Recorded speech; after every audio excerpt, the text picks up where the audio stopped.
Check.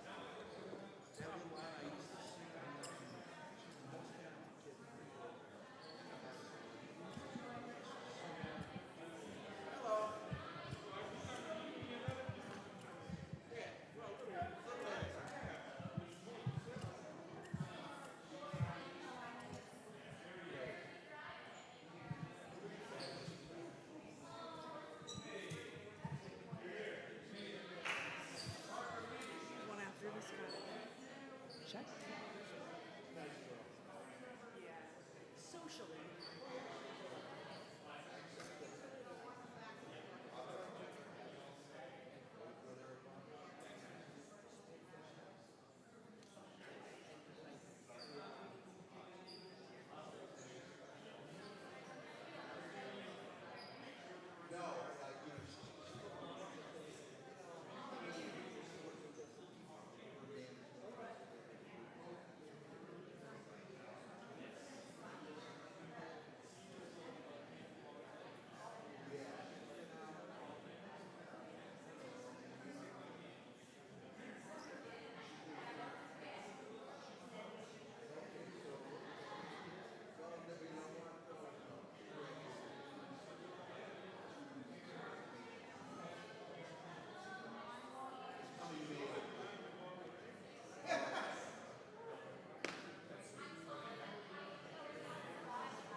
Thank you. I'm going to put it in my notes.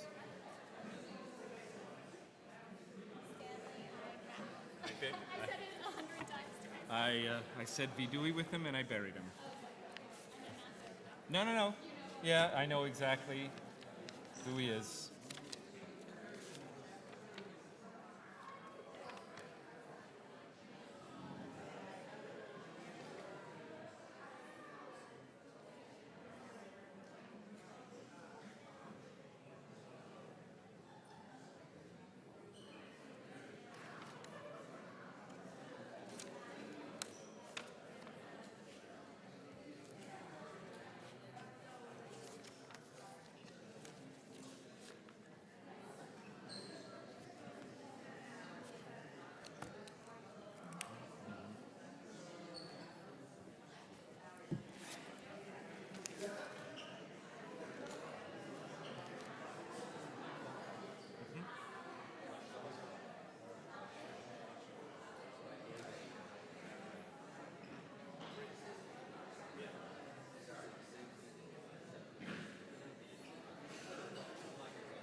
la la la la la.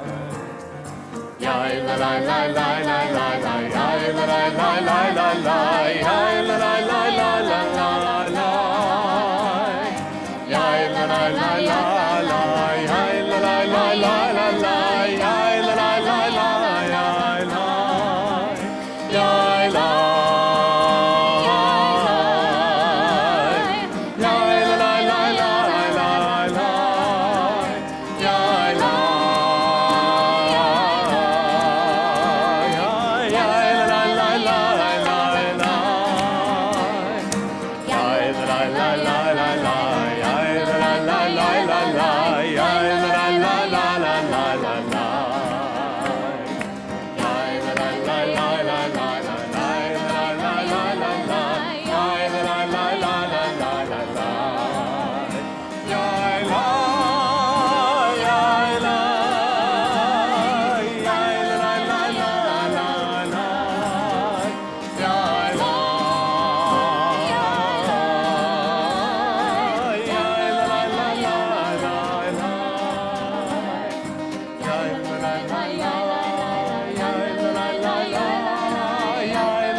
Shabbat Shalom. Shabbat Shalom. Welcome, I'm Rabbi Jonathan Blake.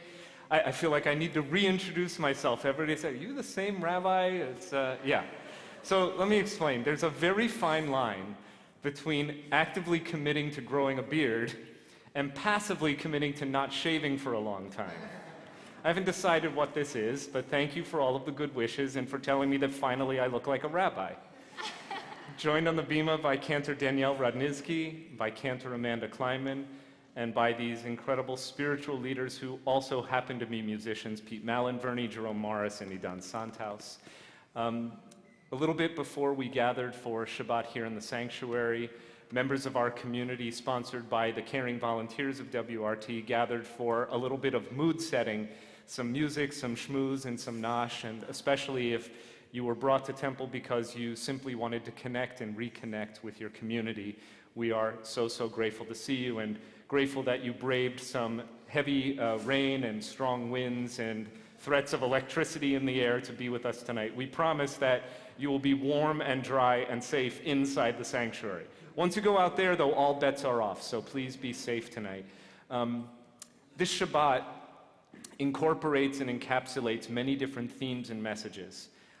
First of all, today is a federal holiday, and we'd like to pay special attention to acknowledging our veterans who have put on uniform and served our country as members of our armed services. So just without wanting to embarrass anyone, but if you are a veteran, would you please raise your hand?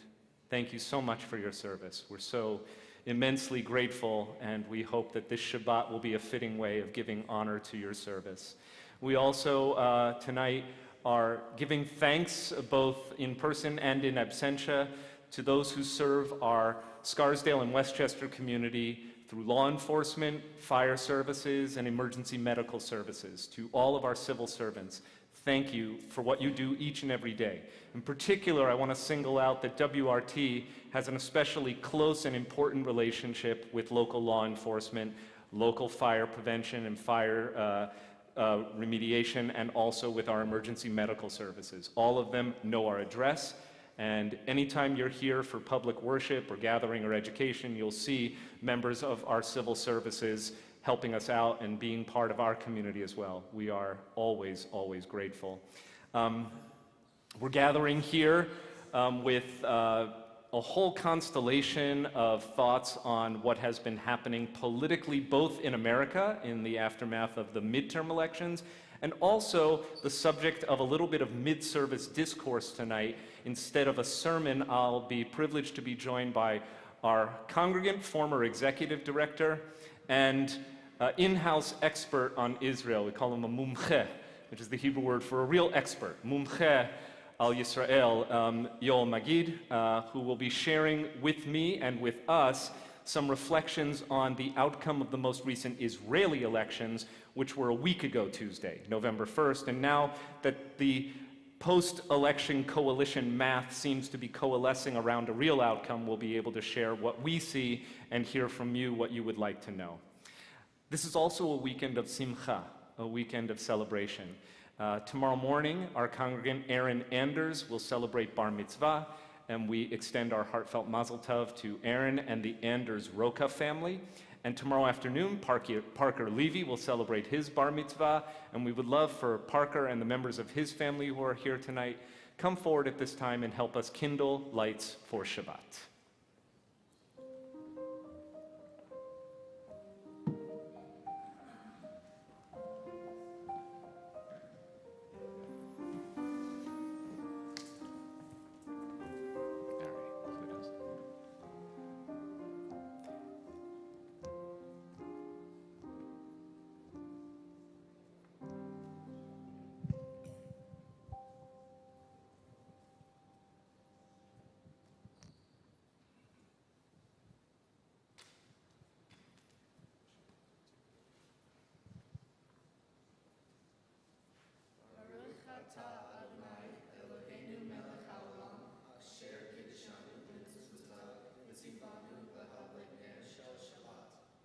Amen.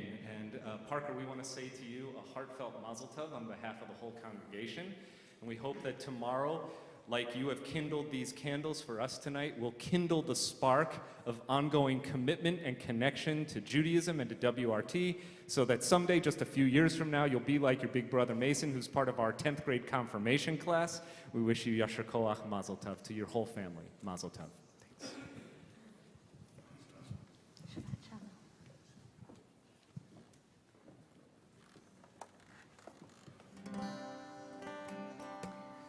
We continue on page 132 with our Psalms of Kabbalat Shabbat. Light is sown for the righteous.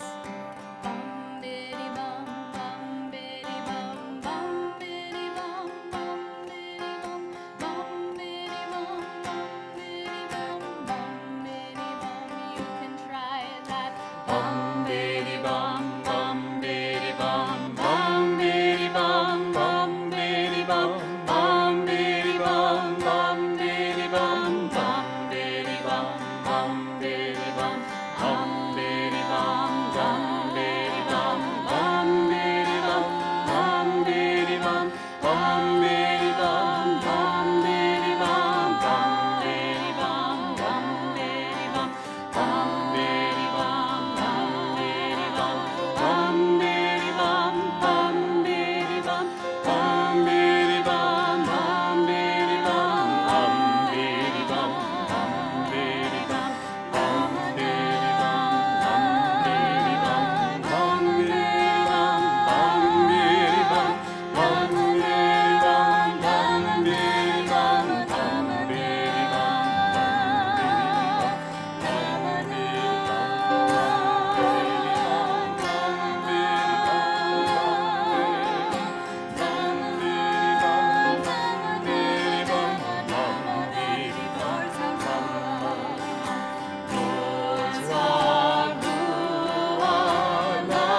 last couple of Friday nights, I have been out of town, joining families in destinations far from New York for their children's weddings. It has been joyful to return to so many chuppot, so many wedding canopies, since we have felt safe to come out from our COVID cocoons. Every time that I stand under a chuppah with a couple preparing to take their marriage vows, I'm reminded that the wedding is not only an important moment in the life of a person or a family, it's actually a powerful metaphor for how the Jewish people envisions its relationship with the divine. Every week when we sing Lecha Dodi, we are not just talking about, we are reenacting a spiritual wedding to kick off our Kabbalat Shabbat, the welcoming of Shabbat. So the Sabbath is envisioned in the mystical, the Kabbalistic tradition as the bride who enters into the sanctuary. The whole sanctuary becomes a chuppah, a canopy in which love, commitment, and covenant between our people and God can be contained and embraced. And that's why for the last verse of Lecha Dodi, which will begin on page 138, we'll kind of do one of these things and point to the door. That means please rise for the final verse. Welcome the Shabbat bride. Sing together 138.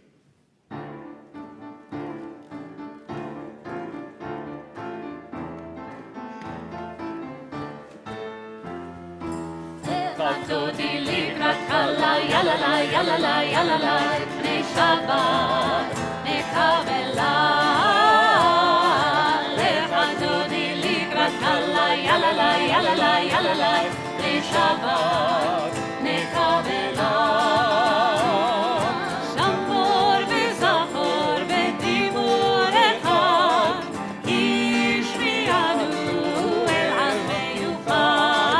אדוני אחד ושמו אחד, לשם ותפארת ולתהילה.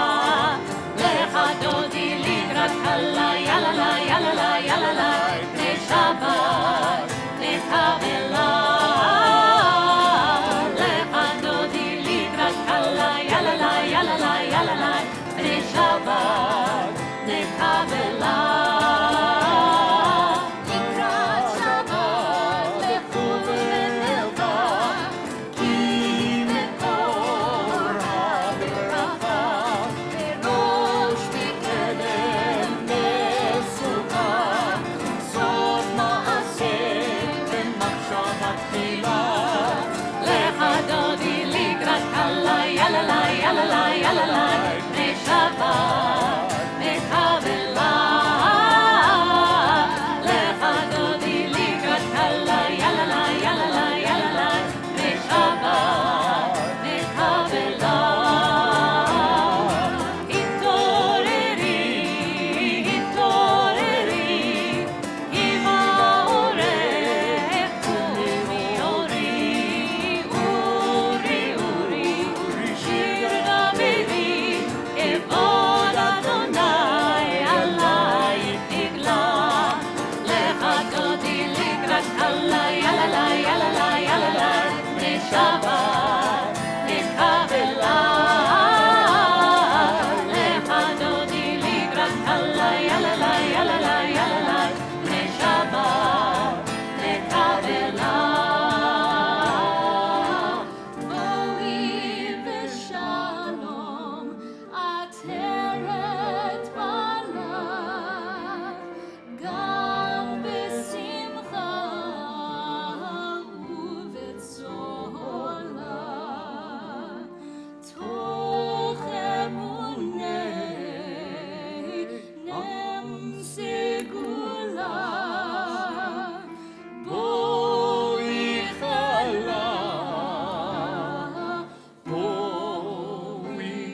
remain standing. 146, our call to prayer.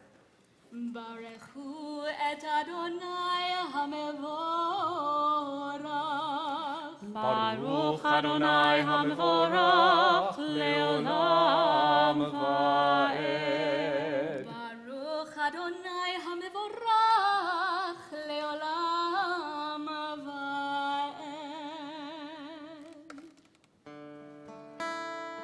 Page 148. Roll into dark, roll into light.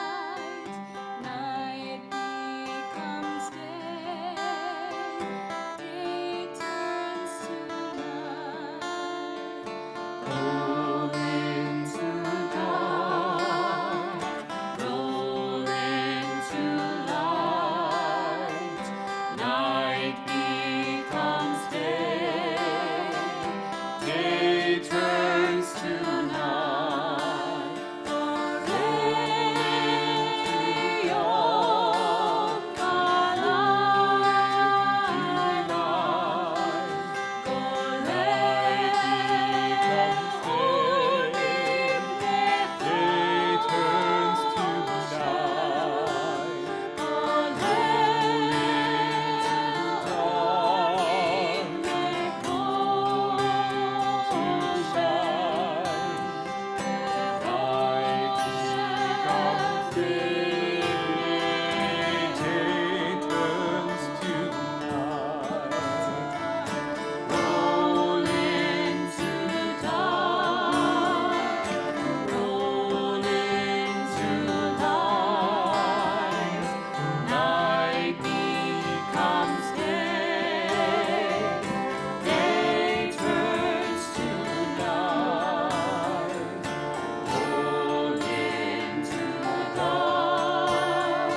בכל לבבך ובכל נפשך ובכל מאודך, והיו הדברים האלה אשר אנוכי מצווך היום על לבבך, ושיננתם לבניך, ודיברת בם בשבתך בביתך, ובלכתך בדרך, ובשוכבך ובקומך, וקשרתם לאות על ידיך, והיו לטוטפות בין עיניך, וכתבתם על מזוזות ביתך ובשעריך, למען תזכרו ועשיתם את כל מצוותיי, והייתם קדושים לאלוהיכם.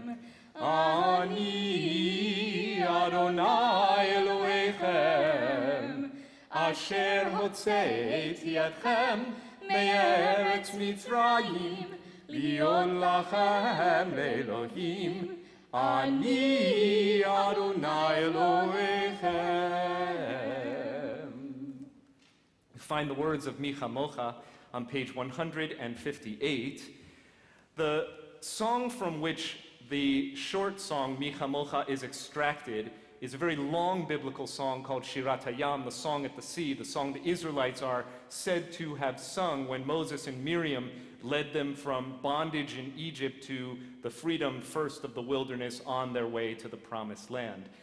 That song at the sea may be the only place in all of the Hebrew scripture where the word milchama, which means war, is used in a positive context. The phrase is Adonai ish milchama, which means the eternal God is a warrior.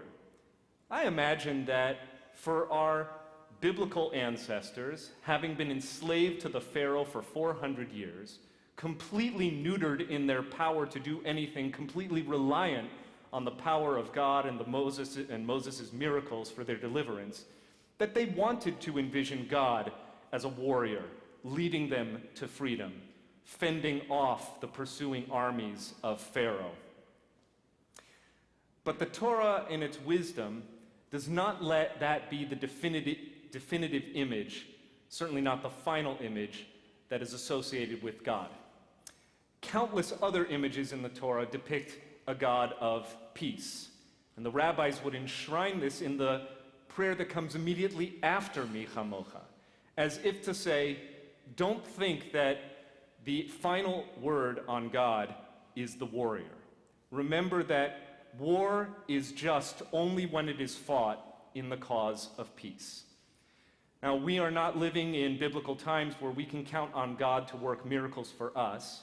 We count on our own strength and the strength of our community to make that bridge from milchama, war, to shalom, peace. And each and every day, there are people who are on the front lines of doing that.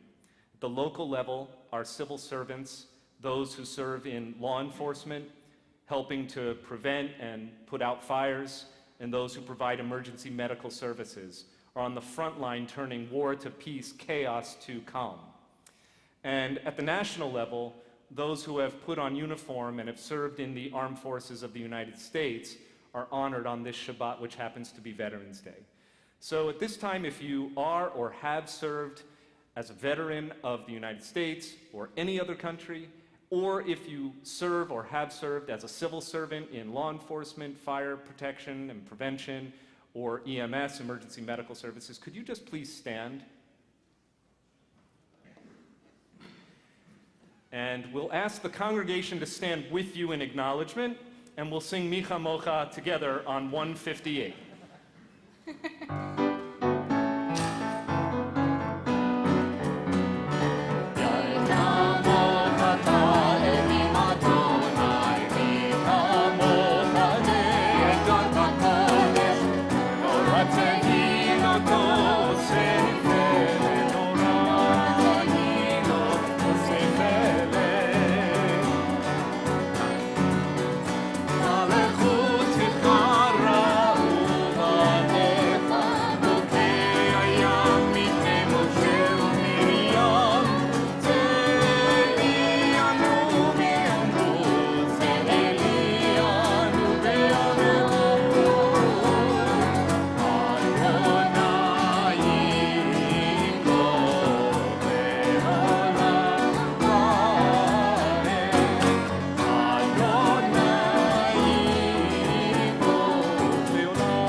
Praise for victory in war, a psalm to the God of peace, 160.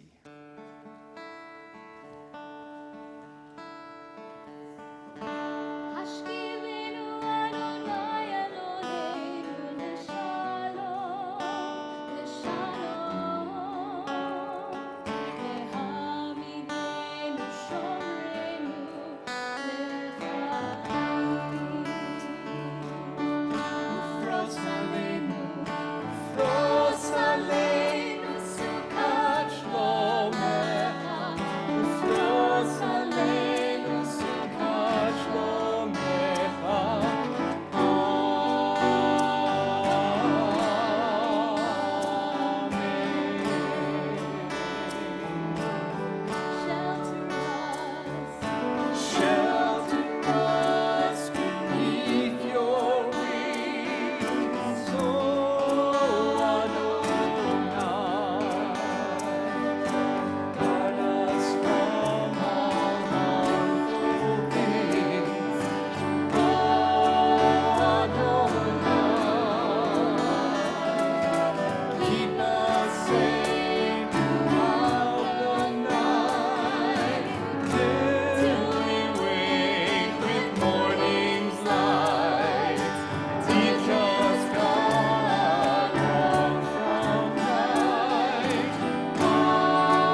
ata Adonai, Eloheinu ve'Elohei avotenu ve'imotenu, Elohei Abraham, Elohei Yitzchak, ve'Elohei Yaakov, Elohei Sarah, Elohei Rivka, Elohei Rachel, ve'Elohei Leah, Ha'el Hagadol, Hagibor ve'Hanora, El Elyon, Gomel Chasadim Tovim, ve'Konei Hakol, ve'Zocher Chasdei Avot ve'Imahot, u'mevii Geula livnei bneihem, למען שמו באהבה, מלך עוזר ומושיע ומגן, ברוך אתה אדוני, מגן אברהם בעזרת שרה.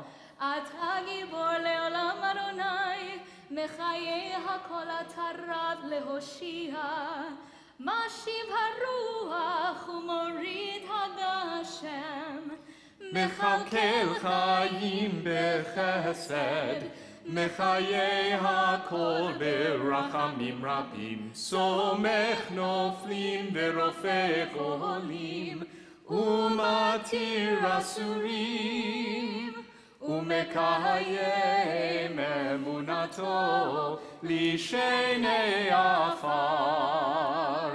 מי כמוך בעל גבורות, ומידו מלך, מלך ממית ומחיה, ומצמיח ישועה. בנאמן אתה להחיות הכל, ברוך אתה אדוני, שמו מחיי הכל.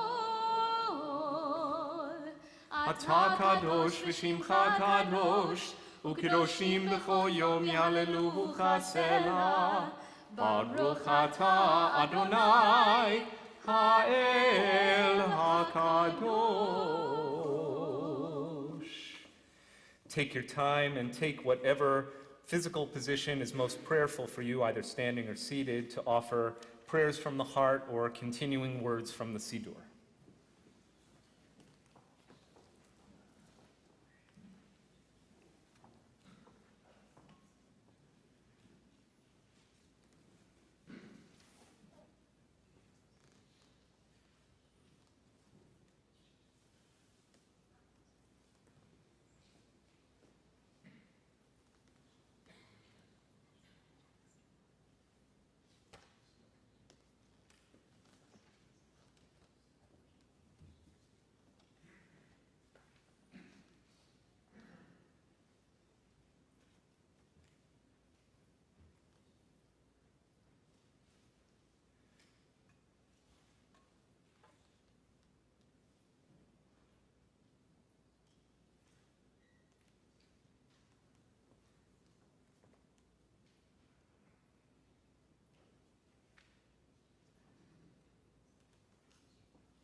תשמע קולי,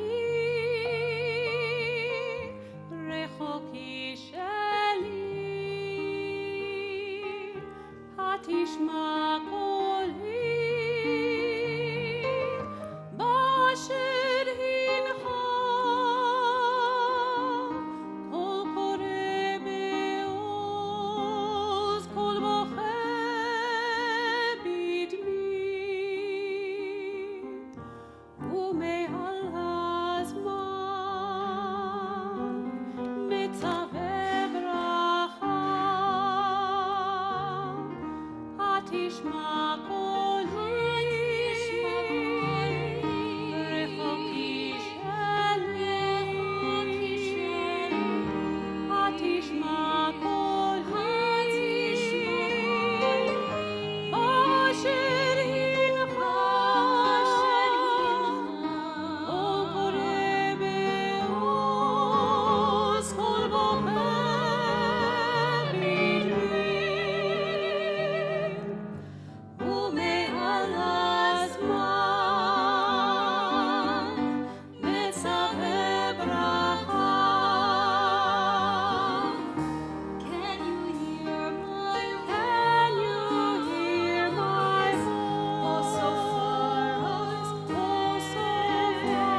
poem, Can You Hear My Voice, does not provide the answer, but time and again, Jewish tradition affirms that when we call out, God listens and responds.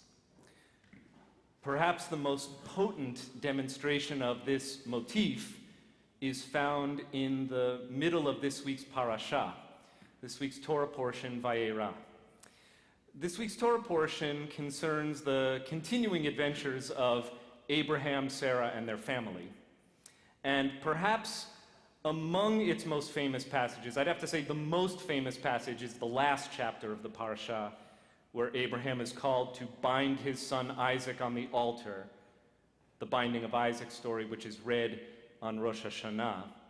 But just a few chapters before that is a passage that is deservedly no less famous, where God, having promised to destroy the cities of Sodom and Gomorrah, filled as they are with wickedness, lawlessness, greed, and corruption, Abraham steps forward and has the holy audacity, the chutzpah klapei shamayim, the chutzpah directed toward the heavens, toward God, to say, shall the judge of all the earth not act justly? If you find even 50 innocent people in these cities, will you not spare them? And God says, for the sake of 50, I will spare. But Abraham, being both Jewish and audacious and chutzpahdik, does not stop at 50. He says, I beg your pardon, but let me ask again, what about for 40? And God says, for the sake of 40, I will spare the cities. And on this negotiation goes all the way down to 10. Should I find 10 innocent people in the cities, I will spare them on behalf of the innocent. This is one of the most powerful demonstrations of the Jewish voice raised even against authority. And ever since Abraham, our people have continued to empower the voice of the people. I know that it feels like old news now that we've had our own American midterm elections just this past week, but a very consequential national election was held in Israel on Tuesday, November 1st. And because Israel is a robust democracy where each and every day, not only on election day, and yes, it does seem like each and every day in Israel is an election day. This, I believe, was the 5th national election in 4 years. Each and every day, the voice of the people throughout Israel is heard. Israel is a democracy, and the people have made their votes known and counted. And now we're at a very interesting outcome. So to share a little bit about how the elections work, where we're at right now, how we got there, and what the results may portend for Israel and for, of course, the Jewish people as a collective. Delighted to invite back to the, it seems like we do this a lot, Yoel, just because there's so many elections. Every time Israel has had an election recently, I've been blessed to have my friend Yoel Magid join me for some conversation and talking points about these elections. So I think, Yoel, we're going to make sure that this guy is on. There you go. And all right, so we have a screen, right? I have to put the screen down. Isn't that right, Zoe? Meanwhile, Shabbat Shalom. Okay. Screen down. Ooh, so cool. This is part of our new high-tech apparatus. Do I need to hit projector on? You got it? Beautiful. Okay. Do the other slide first. Here, stand in front of the mic, y'all. Can we do the other slide first, please? Flip slides. Perfect. Okay, so we're talking about high tech. Everyone knows Israel is a startup nation, but we're amazing in our high tech, and we're all very proud of Israelis' achievements. But how do Israelis vote? We've been watching voting going on in this country, and conservatives standing behind glass walls watching. So I'll start with a story about when I was an observer in Ashkelon, a city in Israel, and we had to check people's identity cards. Some of them were carrying identity cards that were 40 years old before they had long beards, when they still had long hair. And it was very hard to figure out if they were the real people or not. Talking about fake votes or or not, but everyone voted. And what they would do to vote is they would go behind a screen. And behind the screen, there was an enormous box. And in the box, there were these initials. Each box had, in this election, there were 40 parties running. Each box had the letters of a party. So that's how you voted. You took a piece of paper, one of those initials. You had to learn that beforehand to know which party it was, because there was a fight sometimes about which party got what initials. Some of them have maintained the same initials for all the years, for 30, 40 years already. You put it in an envelope and that's your vote. Your vote would be disqualified if at the time they were counting there were two pieces of paper in the envelope, because that would be trying to cheat, vote twice. So it was only if you had one piece of paper in. And then the votes were counted in this kind of way. The different letters were spread out on the table, and they were put through a little metal pole in order, and they were counted. As they were counted, with all the observers watching, standing over the shoulders of people. We weren't behind a glass wall. Okay, so that's how the Israeli election is run. It's not high tech. There are no computers involved, and then each individual polling place has to report by telephone, and today it's probably by computer, into the central office in Tel Aviv or Jerusalem, wherever it is today, where they're all tabulated, where the results of them are all added up to see which party got how many votes. Can we move to the second slide now? So Israel is a country of many parties. It started with Ben-Gurion, who wanted Israel to be as democratic as possible, and he said everyone should have the right to run an election. And that was a little extreme, but what happened was that you needed only 1% of the vote to get elected to the Knesset. 1% would get you one seat, maybe, in the 120-seat Knesset, although you need a little more than 1%. And over the years, that increased to 3.25%. So the threshold now is 3.25% to be elected to the Knesset. And any party, anyone can go and list his party as long as he signs a few documents and proves that he's a citizen and believes in the state of Israel. Anyone can run. That's why we get so many parties. We have minority parties that didn't get in, who got a few hundred votes. There was one party that was an anti-vaxxer party. There was another party that's very traditional that's called the Green Leaf Party, which is a marijuana party. And they get 1,000, 1,500 votes every election. There was another party called the Pirates Party. Nobody knows what they believe in, but they chose as their initial, in Hebrew, Pei Kof Sofi, which in Israel would be the same as FK. So they were expressing their opinion about the whole system. There were 2 youth parties running this year. None of them got in, okay? So to get in, you needed 3.25%, which turned out 70% of the Israelis, 71% almost, voted. That too is an interesting statistic, because that includes 70% of all Israelis who have the right to vote. That includes me. I'm an Israeli citizen as well as an American citizen. But Israelis are not allowed to vote abroad, so I can't vote. Twice since I've come back to the States, I've flown to Israel to vote, but it's a pretty expensive proposition with 5 elections in a couple of years. So I haven't done that for a long time. So the parties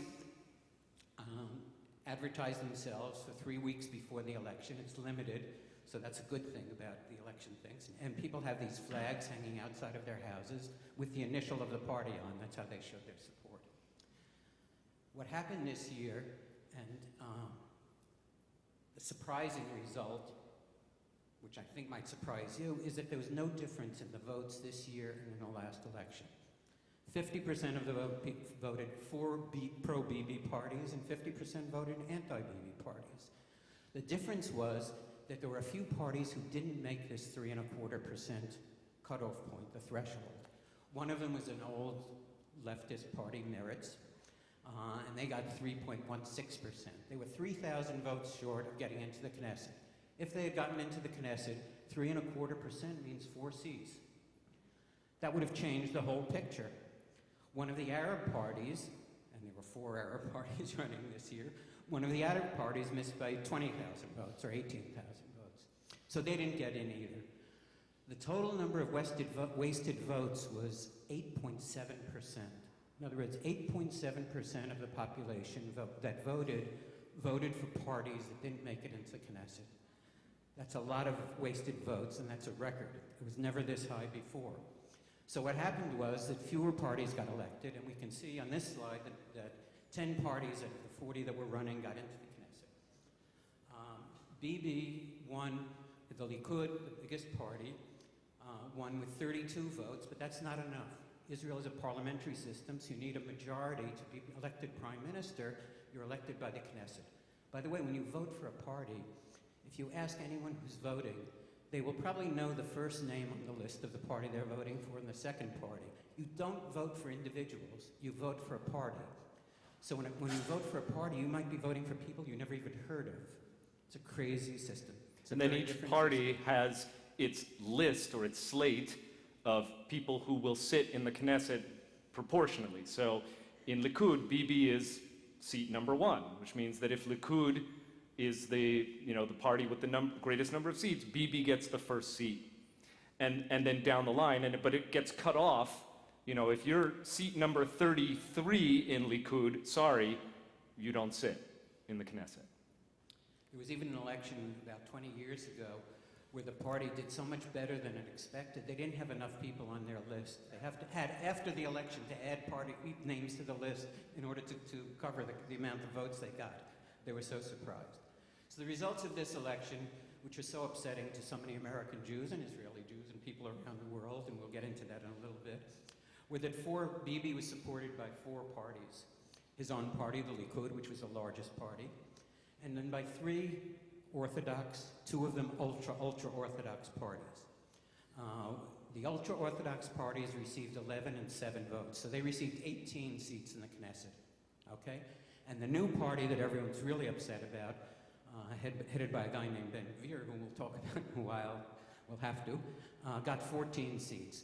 That was Bibi's greatest political success because he had convinced 3 small religious parties to merge together and run under one name.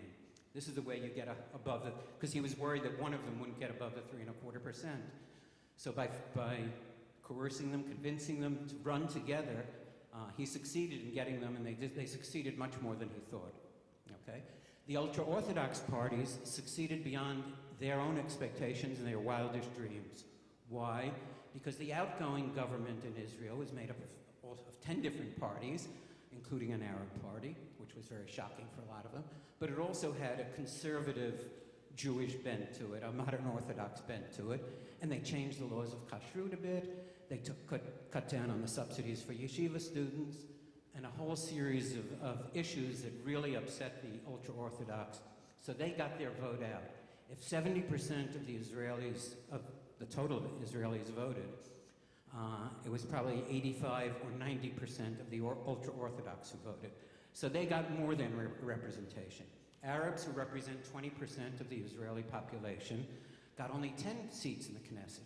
They didn't even get 10%. Why? Because one party failed, because they weren't unable, because of ego issues, to merge together, as they did in the last election, where they ran under the joint list. So they got kicked out, that one party, and that wasted a lot of votes. So if you're trying to understand the results of the election, the results are based on an electoral system in Israel that's very different from anything we're familiar with here. And if you see just how the math is going to shake out with the coalition, it will be Likud with 32 plus the religious Zionist party. That's the one that merged under, we'll talk about the character who's leading that, and then Shas and United Torah Judaism, 11 and 7 seats respectively. That gives you 64, which is a clear majority. Out of the 120 seats in the Knesset, 61 is a simple majority. Anything above that is more than a majority. This is not a super majority, but it's a strong coalition that will allow Bibi to return to power as prime minister. And I think the most interesting thing about this, and Yoel and I were talking earlier in the week, is that this is a real head spinner, but Bibi is now going to be among the most moderate figures in his government. By far, actually. And one of the functions that Bibi is now expected to play is, I would call him like the lock or the latch on the door of religious extremism and extreme nationalism, which is the kind of the ilk of his bedfellows, right? So Likud is actually much more moderate in some ways. I know that seems strange to those of us who have been conditioned to think of Likud as a hard right-wing party, But when you compare it with the three other coalition bedfellows, Bibi becomes the moderator and will have to work hard to hold this coalition together, given the fact that we expect, and we'll talk about this, that some of the legislative agenda items of his coalition partners will be viewed by Bibi and his Likudniks as fairly extreme and maybe not good for what he wants Israel to be. Okay, well, just one more thing about the system with respect to the Orthodox parties. So there's Shas, which is an Orthodox Mizrahi party, a Sephardic party, that attracts lots of non-Orthodox votes of Mizrahi Jews. And then there's the Jewish Torah party, which is a merger of I don't know how many different groups because each rabbi has his own following. So when they make up the list that Rabbi Blake described, the slate, who's first, who's second, who's third, they have these week-long arguments about who's going to be first, second, third, which rabbi gets the kavod, the honor of being where on the list. If they had run separately, they wouldn't have gotten into the Knesset, just like Meretz didn't get into the Knesset. But by merging them together into one list, they were able to get enough votes to get 7 seats in the Knesset. But if you figure it's 3 parties that was involved in that and you've divided it up, they might not have made it otherwise. So, who's elected and what do they believe in? That's what the really interesting stuff is. It's important to understand this background. John, do you want to start with? Yeah, of course. I mean, I'd actually like to phrase this a little bit in the form of a question. I'd rather ask you first, so why did Israel vote for Likud in such numbers? I mean, let's go back to the party that still got the biggest number of votes. And why is Bibi, who continues to be under indictment, still perceived to be such a strong and compelling leader for Israel? Get inside the mind of an Israeli who doesn't think like Yoel is really the challenge here. Okay. The Likud is fairly stable in its support, and like certain American politicians who appeal to certain kinds of people, they have a very solid base. And the base comes out for them, and the base that I talked about, Shas, the Mizrahi party, the base is to a large part made of 2 very different kinds of groups. One is Mizrahi Jews, who were very angry about how they were treated when their parents and grandparents came to Israel and were DDT'd by the Labor Party. They were sprayed because they were all suspect of being diseased. These are Jews who were refugees from Arab lands, Mizrahi, literally of the East. And then there's the traditional right-wing ideological parties of the right that supported the Likud all the years. So, and they've been fairly steady. What I didn't say before, though, is that almost every party, it's hard to describe it as left and right anymore. The elections in these last 5 elections have all been pro-Bibi or anti-Bibi. Why do I say that? Because almost the heads of 4 or 5 of these parties that are running against Bibi, running independently, were all formerly members of the Likud. And they ran away from the Likud because they said Bibi lied to them too much, Bibi cheated them, he tricked them. Bibi is a master politician. He's very successful, as we know. He's gotten elected enough times to show that. But he's also a nasty political leader who knows how to stab people in the back and to get rid of any opposition he had within the party. So people didn't trust him. His own people didn't trust him and left the Likud. I think the greatest irony of this election and the past elections is that if Bibi weren't there, the right wing would have won overwhelmingly. Because a lot of the people from the right wing who moved to the center only because they hated Bibi. Lieberman, the head of the Russian party, and we didn't even mention the Jewish Home Party, believes in almost everything Bibi believes in terms of how you should treat Arabs or how Israel should look, except for the religious side, because the Russians are very upset by the religious laws that impede them. Don't let them get married even sometimes because they have to prove they're Jewish, and all sorts of other things that really get them upset. But he was Bibi's senior aide. Bennett, the last prime minister before Lapid, was Bibi's senior aide. Ayelet Shaked, who ran in a separate party that also didn't get in, was 3rd in Bibi's list once in terms of supporting him. But she antagonized Bibi's wife and she was written off. So you have a whole series of personal ego kinds of issues in which people have betrayed or left the Likud So the Likud is still a strong party, still attracts votes, but it didn't attract more than, it hasn't been able to build its strength stronger than that. And people fled more to the ultra-Orthodox or to this new party, which is this merger of three parties, which I think we should talk about, because they're the ones that are upsetting most of us the most.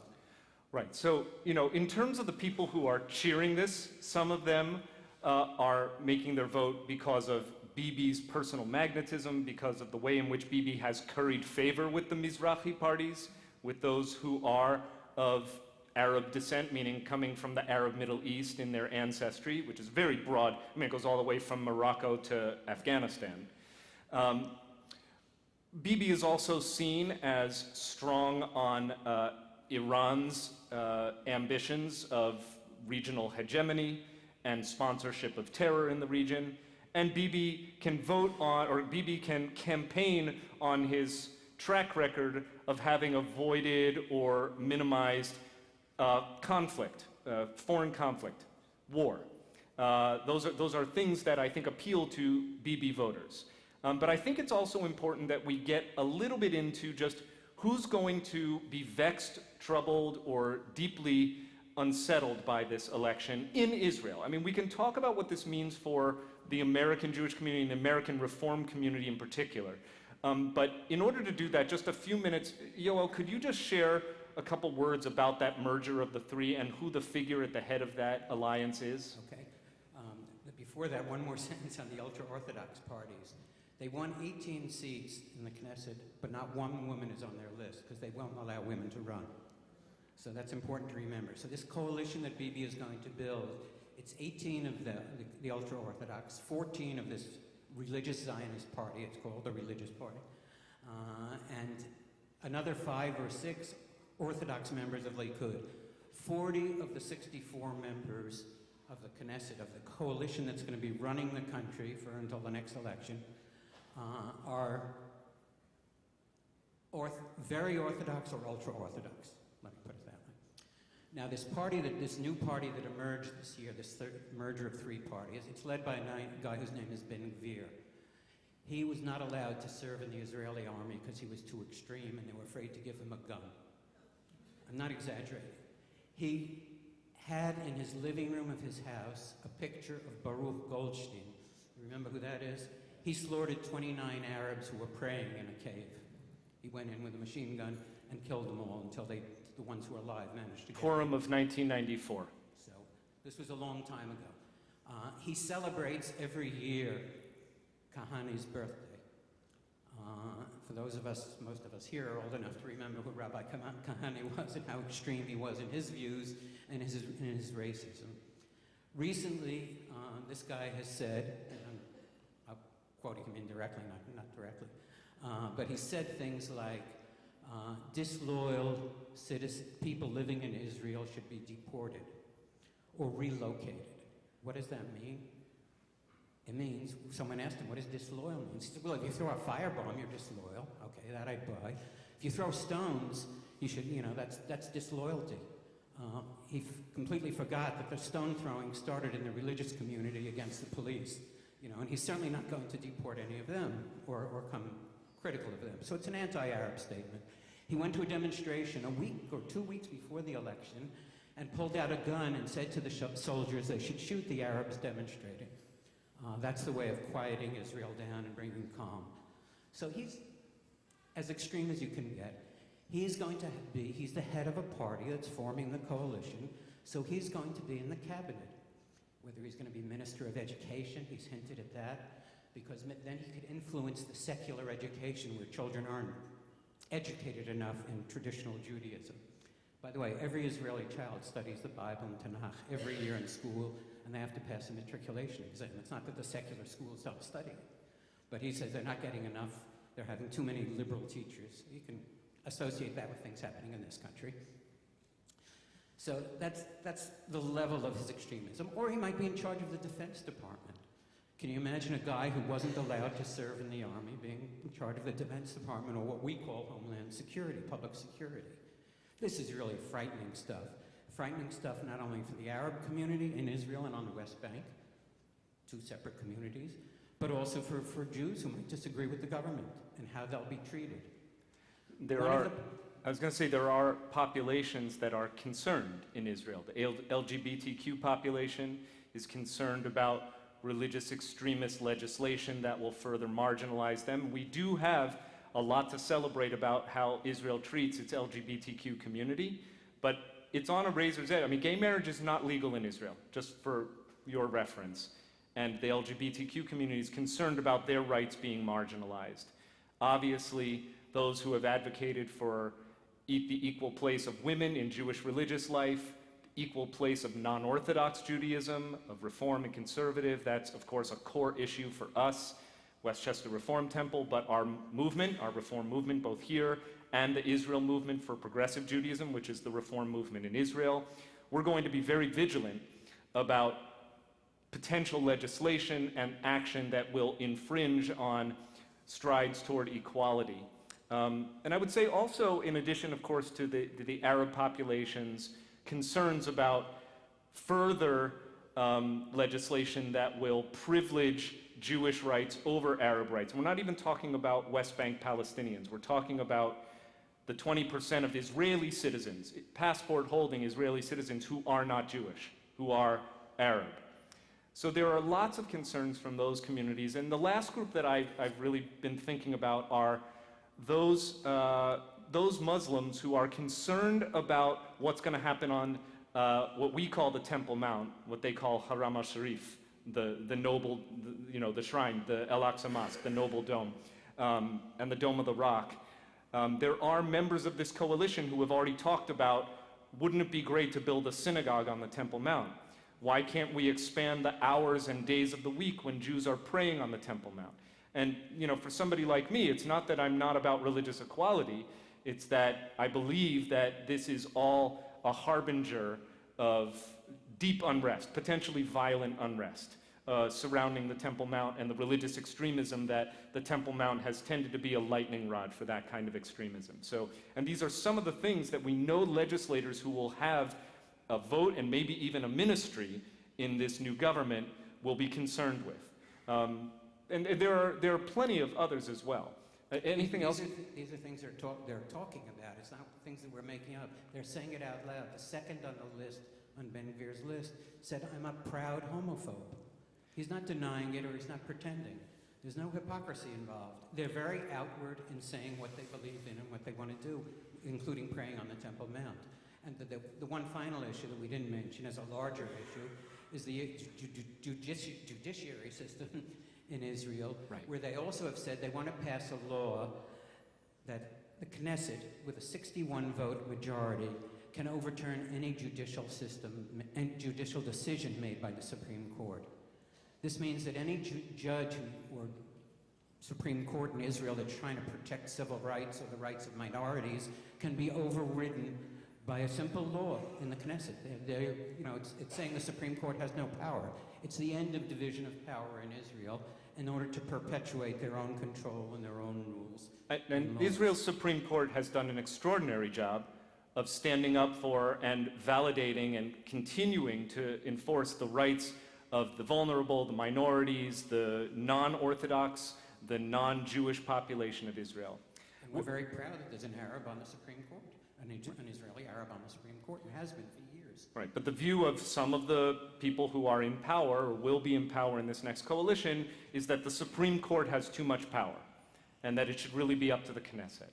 I recognize we're kind of at a time boundary tonight. I know I'm sticking around for a little bit at the Oneg, would be happy to take questions. Yoel is far more of a mumche, an expert, than I am, and he would also welcome your engagement around this. I want to make a couple of last things clear. First of all, my gratitude, always, for helping to unpack a very complicated system and actually make it so that anybody, even somebody who has no familiarity at all with how Israeli governments are elected, will come away tonight, I hope, with a deeper understanding, both of how this works and what it means. And I want to say a couple of things just in my role as a rabbi and as a rabbi at Westchester Reform Temple specifically. One, I am extraordinarily proud of my loyalty to Israel and this congregation, Zionism. I will, God willing, be in Israel in February And God willing, we will go as a congregation a year from next month. So 13 months till our 70th anniversary WRT celebratory full congregational trip to Israel. I'm very proud of our congregation's strong commitment to Israel, its safety, its security, and its democracy.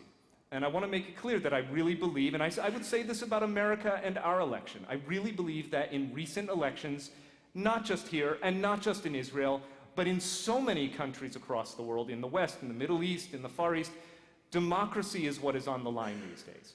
So I began with a little bit of a shout out to Avraham, to Abraham, who had the chutzpah klapei shamayim, the chutzpah, to say even to the master of the universe, you must act justly. And our temple holds that commitment very seriously as well. So we will be watching, and we will continue to support Israel, but we will also support those organizations and those groups that build and bolster democracy in Israel. And that means standing up for the Reform movement and the non-Orthodox Jewish movements in Israel. That means supporting the voice of people in Israel who are citizens but who are not Jewish. That means recognizing that the situation with Palestinians who are living on the other side of the Green Line in the West Bank is neither morally nor strategically sustainable and must be addressed. We're not going to let go of these issues because we care about Israel in body, we care about its security, we care about Israelis going to sleep at night without the threat of rocket fire over their homes, but we also care about Israel's soul. Right? We care about its neshama. To say so is not an act of diminishing or disparaging Israel. It is an act of patriotic love. And I will go to the mat for that premise any day of the week. I'm very, very grateful to this congregation for supporting the nuanced appraisal of Israel as a modern miracle and a very fragile democracy, the world's only Jewish state that has to be loved and safeguarded. Thank you, Yoel, so very much. Shakoach. Thank you.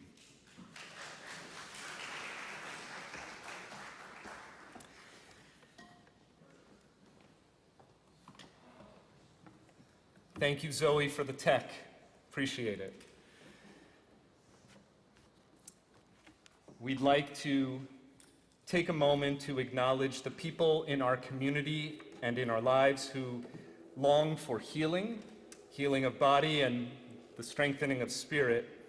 If there's somebody you're praying for tonight, we'll offer a Misha Berach on their behalf, and you can stand to say their names aloud or remain seated and quietly offer their names within.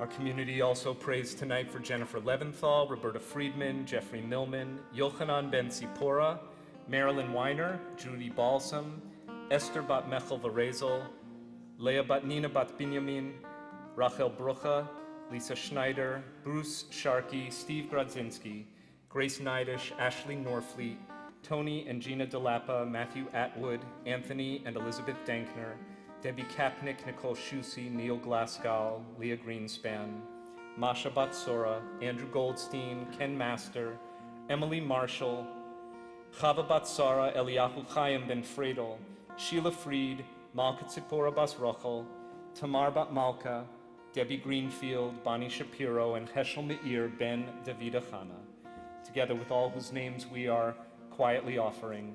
If you'd like to find the words, they're on 371 in your Siddur.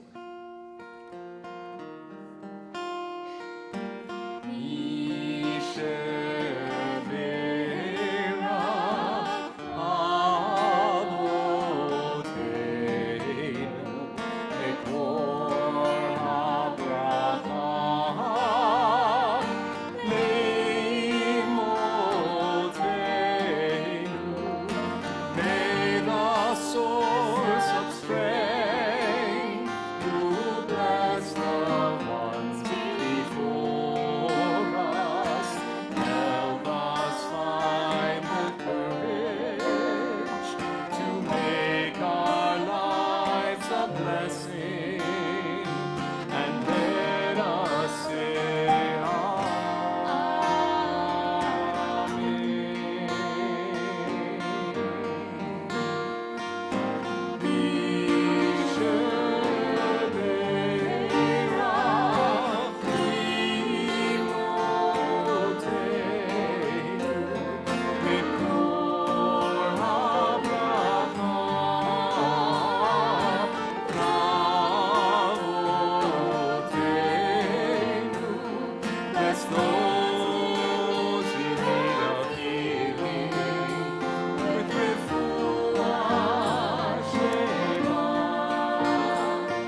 please rise for Aleinu 586.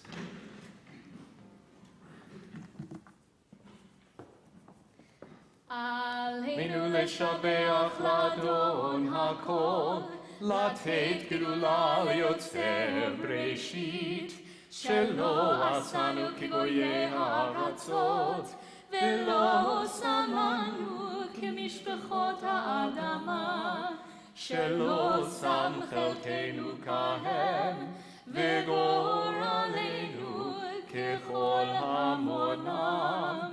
ואנחנו קוראים ומשתחווים ומודים לפני מלך מלכי המלכים הקדוש ברוך הוא. ונאמר והיה אדוני למלך על כל הארץ ביום ההוא יהיה אדוני אחד ושמו אחד.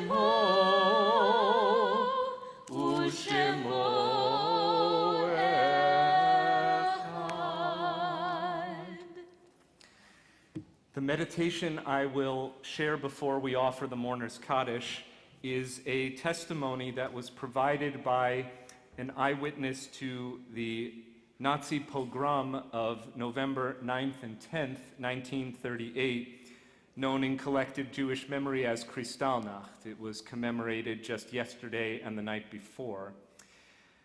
During Kristallnacht, writes Paul Rona, my father and I were arrested in our apartment and immediately taken away. We heard that the SA men wreaked havoc in our apartment afterwards, but the new owner put a stop to the destruction because he wanted our things. He kicked out my mother. She left the apartment with 2 suitcases and went to live with another family. Of course, our store had been Aryanized, and my mother immediately made efforts to find a way for us to escape. We would have probably fled to Shanghai because she sent my father a photo for his passport or for a visa for Shanghai to the Dachau concentration camp. If he had had a visa, he would have been released. He signed the photo and immediately sent it back. On the 23rd or 24th of December 1938, if I remember correctly, some prisoners tried to escape from Dachau. A prolonged roll call followed until they had captured the escapees. It was cold, and my father, who had been detained in the camp, contracted pneumonia. He died as a result of pneumonia on the 2nd of January 1939. We received notification from the concentration camp saying that my father had died and asking whether we wanted him buried in Vienna. We did want to bury my father in Vienna, and his body was returned to us in a zinc coffin. We had to pay for its transport. We buried my father at the Central Cemetery in his brother Yosef's grave. I still clearly remember the funeral. Kristallnacht marked a grim turning point in the Nazi horror against our people and millions of others of God's children, namely from discrimination in law to violent hostility. We remember all of the victims of the Shoah and of Kristallnacht. At this time, we'd like to acknowledge mourners in our community by having you rise in the following order. If you have recently laid to rest a loved one within the last 7 days, would you please rise? Will those who are within a first 30 days of remembrance for a loved one please rise? Those who are within a first year of having laid to rest your loved one, please rise. Those who are observing a yahrzeit tonight, please rise.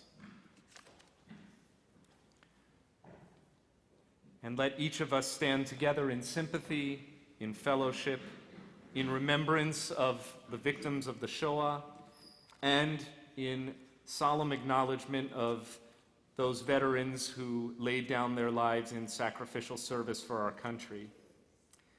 We acknowledge those taken most recently from our WRT community: Harold Gelb, father of Lisa Feiner, Michael Gelb, and Kathy Mobley; Linda Spiegel-Hess, mother of Abby Soroka, Stacy Sporn, Candace Frankel, and Nina Kotick; Valerie Ryan, mother of Catherine Mannon and Andrew Ryan; Elaine Bunzel-Nevin, mother of David Bunzel; Raoul Thierer, father of Laura Thierer; Stephen Sklar, father of Kenneth Sklar; Dylan James Newman, grandson of Darlene and Stanley Portnell, son of Beth and Matthew Newman, and brother of Zachary and Aidan Newman; and Ann Stuckler, mother of Patty Lubin.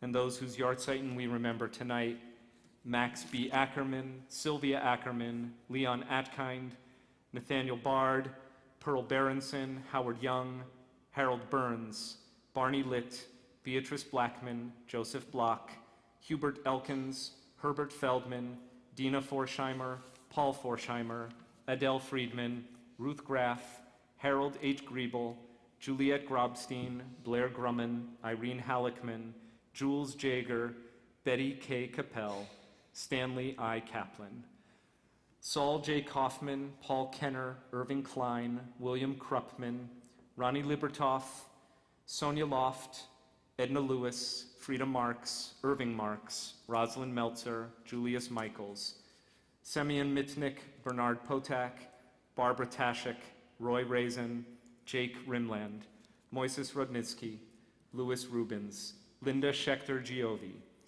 Cassia Schleyen, Walter Schmerler, Esther Simon, Henry Simon, Helen Smith, Ethel Solomon, Arnold Squires, Gloria Stern, Esther Rosalie Stone, Sandra Talish, David Chorney, Fanny Wilder, John Wishnick, and Rhoda Zuckerman. If you have names to add to our commemoration, or if inadvertently I've mispronounced a loved one's name, kindly speak your names at this time. Tehi zichronam baruch, let the memory of the righteous continue to bless us. The words of the Mourner's Kaddish, 598. Yitgadal v'yitkadash shemei rabbah, v'yalma divrach yirutei v'yamlich malchutei, b'chayechon uv'yomechon uv'chayei d'chol beit Yisrael, ba'gala uv'yizman kariv v'yimru amen. Yehei shemei rabbah mevarach le'alam alamei omaya, yiparach v'yishtabach v'yipa'ar v'yitromam v'yitnaseh, v'yitadar v'yitaleh v'yitalal shemei d'kudusha b'richu, le'ela min kol birchata v'shirata, tushbechata v'nechemata, da'amiran bi'alma v'yimru amen. Yehei shalom araba min shemaya, v'chayim aleinu v'al kol Yisrael, v'yimru amen. Osei shalom b'imromav, v'yaseh shalom aleinu v'al kol Yisrael, v'yimru amen.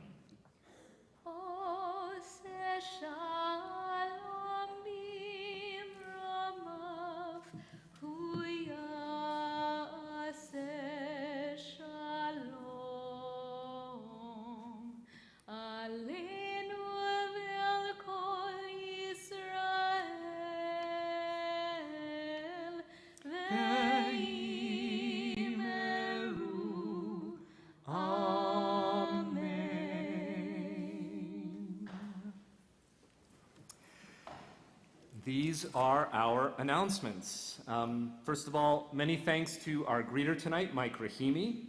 Our congregation extends a heartfelt mazal tov to Aaron Anders, who will celebrate bar mitzvah tomorrow morning, and we congratulate his family, the Roca and Anders family. And tomorrow afternoon, we congratulate Parker Levy and the Levy family on his bar mitzvah.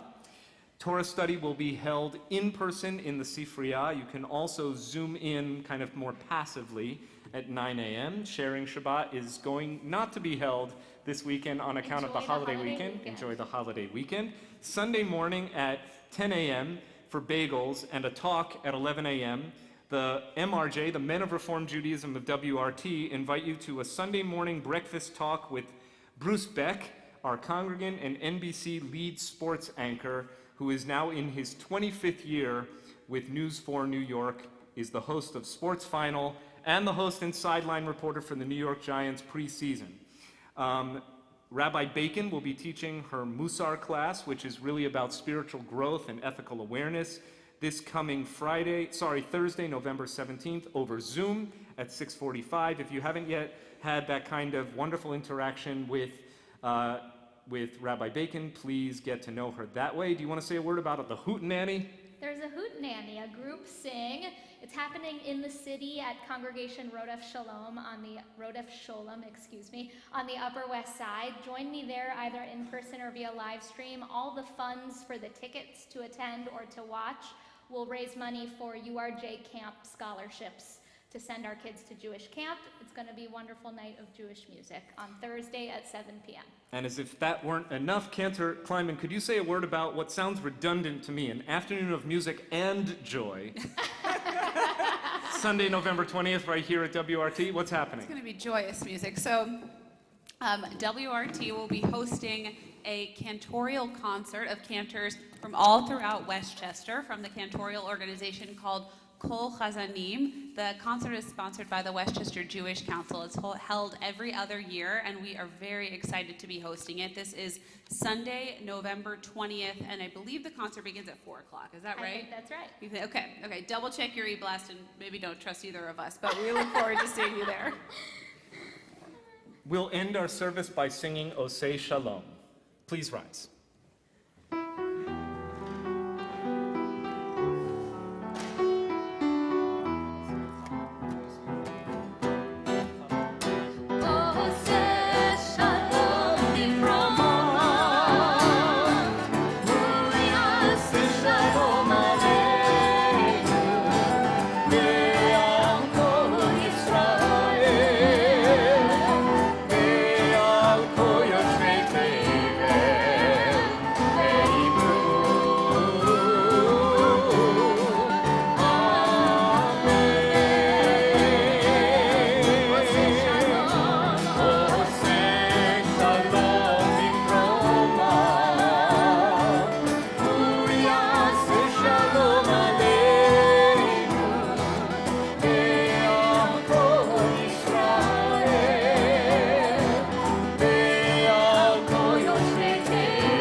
Not only does my cup not runneth over, my Kiddush cup is gone missing. Imagine a Kiddush cup. Baruch atah Adonai Eloheinu melech haolam, borei peri hagafen l'chaim. Join us as we bless together, and then we'll hope to see you at the Oneg after services. Baruch atah Adonai Eloheinu melech haolam, hamotzi lechem min haaretz. Shabbat Shalom. Shabbat Shalom.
on the Mamaroneck Avenue.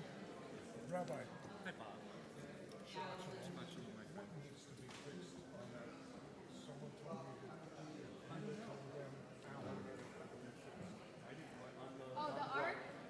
No. For a cover. No, I don't know. I haven't noticed any problems lately. Okay, good. Yeah. Let's work. This one's in good shape since you did the Shabbat shalom. I mean, I'll find out if somebody else had a. John, I know Bob Bruce Burns. Okay, how are you? I paid my mortgage about 20 years ago. And then I read it and I basically read it. To you. Listen, if Larry thinks that we're right, do you want me to take it out? Yeah. Doug pointed out.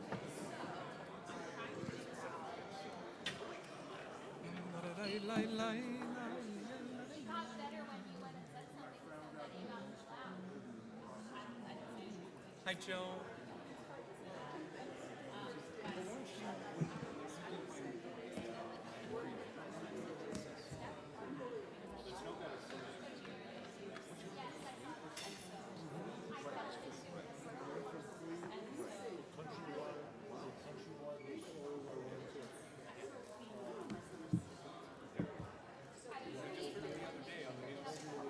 Yeah.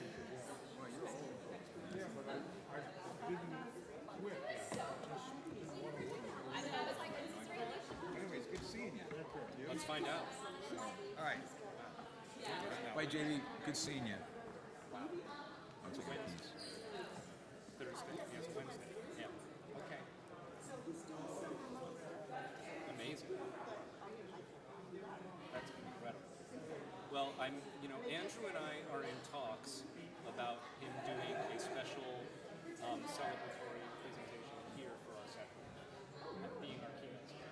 And he said he'll have a book out. So, yeah, we'll see. Okay. That's the plan. So, that's awesome.